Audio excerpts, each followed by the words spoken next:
reminders. He's a comedian, an author, and a vigilante pundit. He was called a champion of the First Amendment by Iowa State. He was nominated for an award for thought-provoking comedy. And he was called Someone I Need to Know by a little guy you might have heard of called Barack Obama. He has appeared on the TV. He's a writer, Jack and Jill Politics. He works for The Onion, which is pretty much the funniest thing you can read these days. He hosted Popular Science's Future Of, and he's really cute. Baratunde Thurston.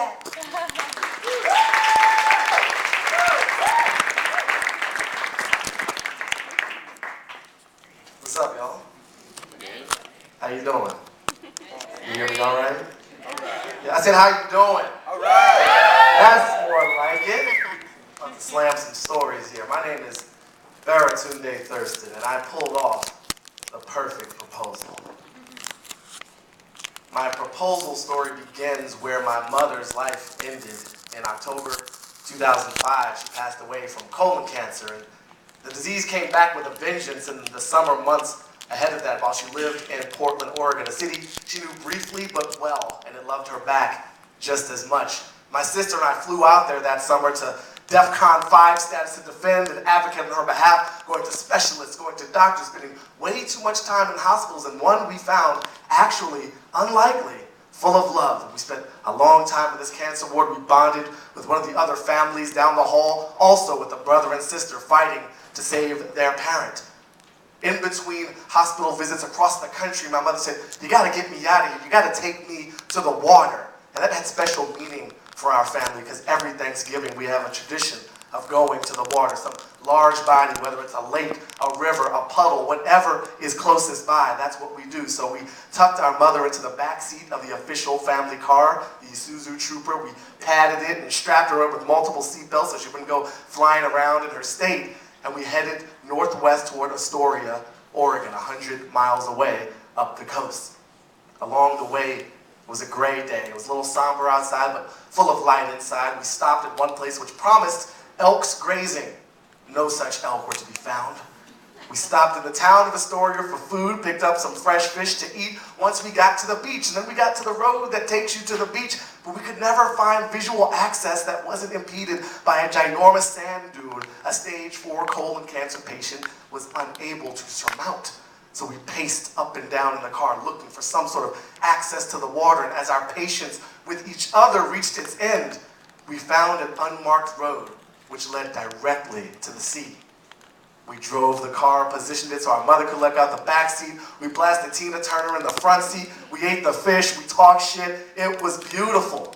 It was the last great road trip of this family. It was the last Thanksgiving of us three. Fast forward 1 year later, and I'm looking for a very special way to convert my girlfriend into my wife. She has a peculiar living. She is a performance artist, a musician, which means she is unreliable in the scheduling arts. So I can't just pick a date and hope she sticks to it. I have to pick a date and know she'll stick to it. So I decided, and I told her, I want to go back to Portland. I haven't been back in a year since I packed up my mother's belongings and drove them in a minivan from west to east. And I said, I want you to go with me because this is going to be quite difficult. I need you there. And she said she'd do it because I don't date assholes. I flew out a day in advance. I made a lot of preparations. I rented one Dodge Shelby, black, yellow racing stripes, limited edition, fast, loud, and low. I booked a room at the Mark Spencer Hotel where Billie Holiday used to stay when she came to town, paying $0 because that family we had bonded with in the Portland hospital, well, we stayed in touch, and it turned out they owned that hotel. And when they knew why I wanted to stay, they refused to let me pay. I took the car out on a dry run dress rehearsal. I don't want to mess this up on the day of, so I get my Google Earth action on to try to find that little access road, and I head out there, and it's the same gray day, but there's fog this time. There's still no elk at that so-called elk grazing site. The fish is really good, and I have a good time chatting up the restaurant, and I cannot find the access road because by the time I get there, it's pitch black. I just have my headlights, moonlight, and prayers to get me through. And I'm supposed to pick her up from the airport that very night. I call upon angels from the known and unknown universes, begging for an extra bit of light, and I find the road, and I mark it in my mind, and the next day I bring her out pretending I hadn't done this thing 24 hours before. I think we take a left here. I think we go right there.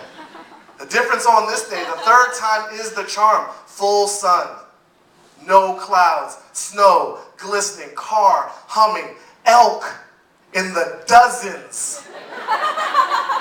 They were like, what's up, man? We just waiting for you, son. We just waiting for your magic moment. Don't hate. Appreciate. We got you.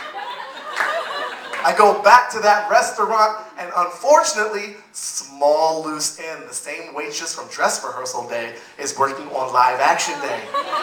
So I disguise myself by taking off my glasses and reading the New York Times like this.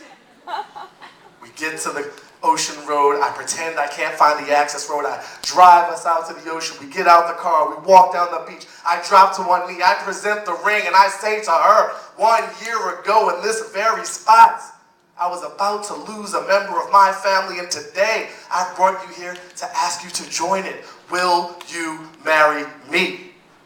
And she said yes, and I said yes, and the elk screamed, hell yeah! And I'm sure my mother sent a resounding yes from where she is.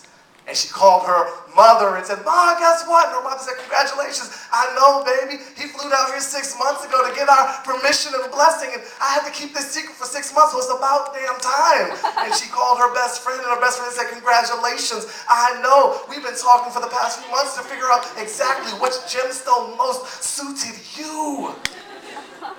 And we had a great time in Portland. We drove that car fast. And now, we are no longer married. However, we are friends. We do text. We occasionally retweet one another. And the end of the marriage has no bearing on its beautiful beginning, because I pulled off the perfect proposal. I'm Baratunde Thurston. Thank you.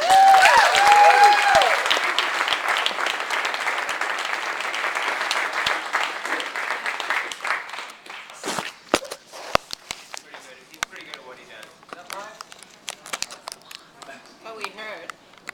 Yes, he's very good. Okay. Hey, has anyone here ever done like a mail order bride thing? Like really? Because we do these live events, and I'm wearing a Six-Word Memoir T-shirt here. The words are everywhere. They're on the walls, T-shirts, Twitter, the site, and this, which I'm not going to tell the story tonight, unless you get me later and get some drinks into me. Our prison visitations were surprisingly romantic. It's a true story. And it's a great backstory. But there was a Six-Word Memoir of a guy.